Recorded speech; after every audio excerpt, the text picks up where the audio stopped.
1991 August 30 അന്നാണ് നമ്മുടെ വിൽസെൻ്റ് മരിക്കുന്നത്. പെട്ടെന്നാണ് ആൾക്ക് അസുഖം കൂടിയത്. രക്തത്തിൻ്റെ തലയിലത്തെ രക്തത്തിൻ്റെ അത് പൊട്ടിയിട്ടാണ് ആൾ മരിച്ചത്.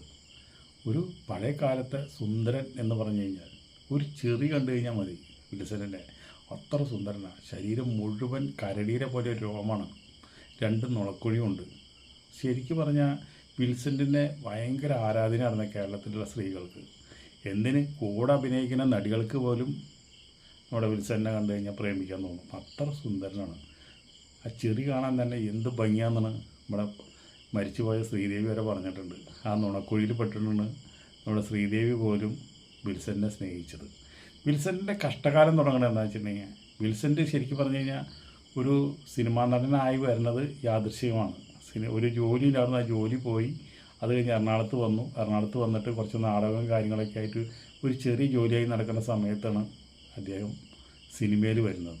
സിനിമയിൽ വരുന്നത് പറഞ്ഞു കഴിഞ്ഞാൽ സിനിമയിൽ അദ്ദേഹത്തിന് ഒരുപാട് സഹായിച്ചിട്ടുള്ളത് ജയഭാരതിയാണ്. റസ്റ്റ് ഹൗസിനാണുള്ള ആദ്യത്തെ പടം. ആ പടത്തിൽ ജയഭാരതി ഉണ്ട്. അങ്ങനെ ജയഭാരതിയായിട്ട് നല്ല ബന്ധമായി. ജയഭാരതി റെക്കമെൻഡ് ചെയ്ത് തന്നെയാണ് ഈ വിൽസെൻ്റ് സിനിമാ ലോകത്ത് കയറി വന്നത്. അങ്ങനെ ജയഭാരതിയായിട്ട് പ്രേമത്തിലായി, സ്നേഹത്തിലായി. ജയഭാരതി കല്യാണം കഴിക്കാനായിട്ട് തയ്യാറായി. പക്ഷേ അന്ന് ജയഭാരതി നമ്മുടെ ഹരിപ്പോത്തൻ എന്ന് പറഞ്ഞൊരാൾ ഭാര്യയായിട്ട് ഇരിക്കുന്ന സമയമാണ്. ഹരിപ്പോത്തൻ എന്ന് പറഞ്ഞു കഴിഞ്ഞാൽ മദ്രാസ് കിടുകിട പറപ്പിക്കുന്ന ഒരു പ്രൊഡ്യൂസറാണ്. നമ്മുടെ പ്രതാപോത്തൻ്റെ ചേട്ടനാണ്. അപ്പോൾ അതുകൊണ്ട് വിൽസെൻ്റിനെ വിളിച്ച് ഭീഷണിപ്പെടുത്തി. അന്ന് ജയഭാരതിനെ ആരെങ്കിലും നോക്കിയെന്ന് പറഞ്ഞാൽ മതി, അപ്പോൾ പിടിച്ച് ഗുണ്ടകളെ കൊണ്ടുവന്ന് ഭീഷണിപ്പെടുത്തുന്ന സമയമാണ്. അങ്ങനെ ഗുണ്ടകളുടെ ഭീഷണി, ദേഹോപദ്രവം കിട്ടി. അതോടുകൂടിയിട്ട് വിൽസെൻ്റ് എന്നുണ്ടായി ജയഭാരതിയുള്ള എല്ലാ ബന്ധങ്ങളും ഉപേക്ഷിച്ചു. ജയഭാരതി വിൽസെൻ്റിനോട് അത്ര ഇഷ്ടമാണെന്ന്. അഴകുള്ള സെലീന എന്ന് പറഞ്ഞൊരു പടത്തിലാണ് അവർ ഒരുപാട് ഭയങ്കര ഹിറ്റായുള്ളൊരു പടമാണ്. അത് നല്ല രസമായിട്ട് അഭിനയിച്ചിട്ടുണ്ട്. ഒരുപാട് പടങ്ങൾ അഭിനയിച്ചിട്ടുണ്ട്.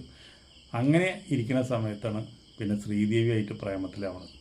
ശ്രീദേവിയായിട്ട് പ്രേമത്തിലായിട്ട് എന്തുണ്ടായി, ശ്രീദേവിക്ക് കല്യാണം കഴിക്കണമെന്ന് പറഞ്ഞു. പക്ഷെ എന്ത് ചെയ്യാം, വിൽസെൻ്റ് ആ ഭാഗത്തു നിന്ന് പെട്ടെന്ന് ശ്രീദേവിനെ തേച്ച് മാറുകയും ചെയ്തത്. കാരണം എന്താ വെച്ചിട്ടുണ്ടെങ്കിൽ വീട്ടിലെ ഒരുപാട് പ്രശ്നങ്ങളും കാര്യങ്ങളും കാരണം, പൈസ ബുദ്ധിമുട്ടും എല്ലാം കാരണം അത് വേണ്ടെന്ന് വെച്ചു. ശ്രീദേവി അങ്ങനെ തെന്നിന്ത്യയിലെ ഏറ്റവും വലിയ നടിയായി. വിൽസെൻ്റ് അത് നോക്കി നിൽക്കാനേ പറ്റിയിട്ടുള്ളൂ. അത് കഴിഞ്ഞതിന് ശേഷമാണ് ജയൻ്റെ വരവ്. ജയൻ്റെ വരവ് വന്നതോടുകൂടിയിട്ട് വിൽസെൻ്റ് ആകെ ഇല്ലാണ്ടായി. വിൽസെൻ്റിൻ്റെ ചാൻസുകൾ കുറഞ്ഞു. വിൽസെൻ്റ് അങ്ങോട്ട് ഒതുങ്ങിപ്പോയി. ലാസ്റ്റ് വിൽസെൻ്റ് മദ്രാസിൽ അവസാന കാലത്ത് മദ്രാസിലെ വലിയ നക്ഷത്ര ഹോട്ടലിൽ പാട്ട് പാടി ജീവിച്ചു തുടങ്ങുന്നത്. അത്രയും കഷ്ടപ്പെട്ടിട്ട് ആൾ മരിച്ചത്. എത്രയോ 100-200 പടങ്ങളിൽ അഭിനയിച്ച നടൻ്റെ മരണം വളരെ